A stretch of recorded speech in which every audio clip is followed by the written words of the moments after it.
So we thought we'd take this opportunity to kind of wrap up our Belgian experience. We're going to walk out of the country tomorrow, and we have learned quite a few things while we've been here. We've actually had an incredible time in Belgium and discovered a lot of things we didn't expect. Now, when we're in Antwerp, we were exposed to a bit of the squatting culture. We were taken to a place which basically was squatted, and they provide assistance for people in need. They provide a people's kitchen 2 days a week where people can come in and get cheap or free food if they can't afford it. They also distribute soup every night of the week. This place also was a free clothes shop, so giving clothes to people in need, especially in winter, very important thing. And so really independent people working outside the government to try and support those in need. We also met with street corner workers in Antwerp. What they told us, one of the things about Belgium that we've heard over and over again is that Belgium's central government isn't actually functioning.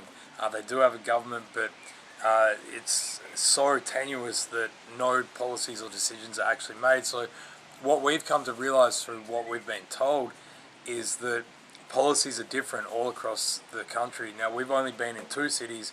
We were told a lot about Brussels as well, and that's what we've really gathered, is that the policies are different across the country. So also that people take their own actions. They basically make their own not make their own policies, but do not wait for the government to sort things out. But they make their own actions, and they're like, which is really the key thing that we've learnt in Belgium completely. So when we were in Antwerp, when we were being told, we were talking to street corner workers, and Astrid, who was the key one that we spoke to, she really said, we have to fight hard against what the government tries to weigh in with. So the government puts a lot of restrictions around what street corner workers do. Now, social workers, the key to their work is building trust. It's their trustworthiness. If they lose that, then they're not going to be able to help people. So a lot of the time what she said was that the government come in and they want information on the homeless, which if the street workers or the social workers gave that information, it would be breaking the trust that they've built up. So in Ghent, what we found was a different situation.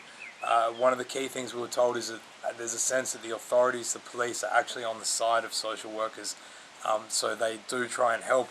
Now, there was a very different reaction to homelessness in Ghent as from Antwerp, because in Antwerp, in the city centre, there was a big push. They kept mentioning the repressive policies of the government in Antwerp, and what that really alluded to was the policy of removing poor people and people sleeping on the street from the city centre, from the tourist area, to give the city a bit of a cleaner feel.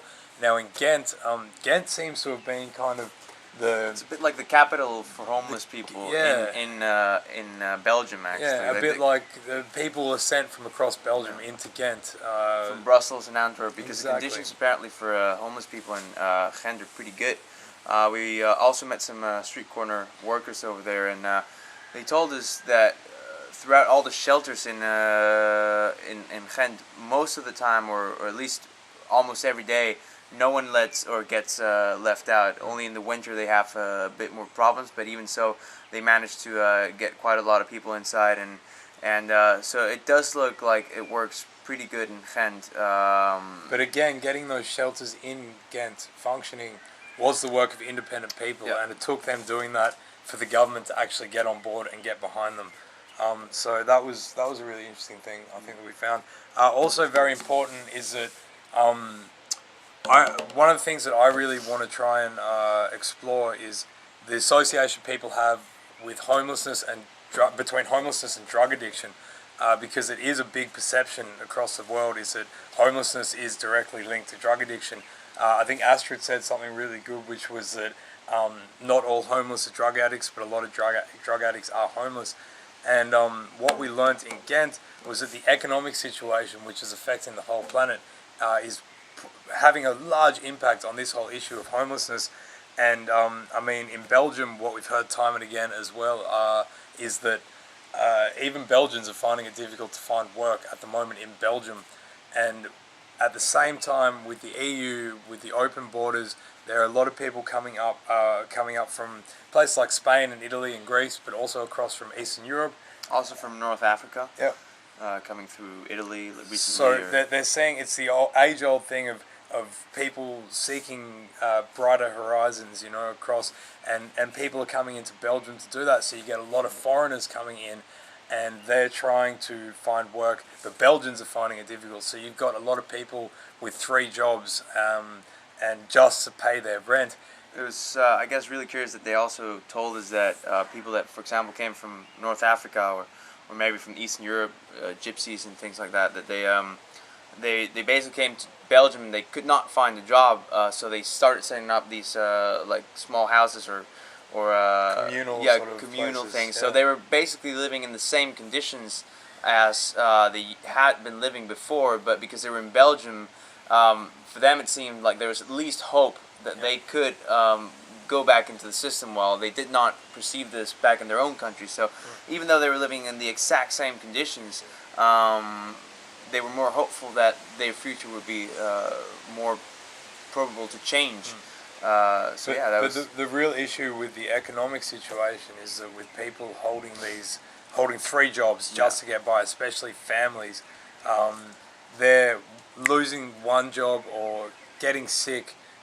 They're one paycheck away from homelessness. So while you have a substantial amount of people who are already homeless, whether they're living on the street or in temporary shelters or in squats, there's a large group of people who are that close, and that situation is getting worse. And they also told us about, now that you mentioned the families, they did tell us about how recently they've been seeing more and more families coming into the shelter, especially from Eastern Europe, at least in Ghent. And they did make the point that shelters are not the best place for kids to be, and it's not the best environment and so on. But so it is probably a very huge conflict or very conflictive situation, and so for these families. Yeah, and so there is a major issue, and it is getting worse, but there is a lot of hope, because we met some beautiful people who are working really, really hard just to have some sort of impact and to have some sort of effect. And this is what inspires me, is that these individuals are working independently. What a catch!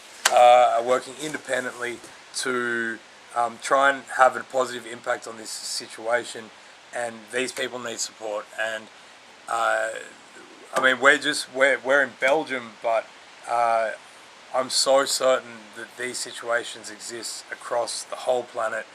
Whether you're in the UK, you're in Ireland, whether you're in America or Australia, there are these situations. And the fact that there are people out there starting action groups, working together, meeting up, talking about it by themselves, independently of the government, and they are starting to have an impact, that really inspires me, and that gives me a lot of hope as well. So yeah, I think that's pretty much what we've learned.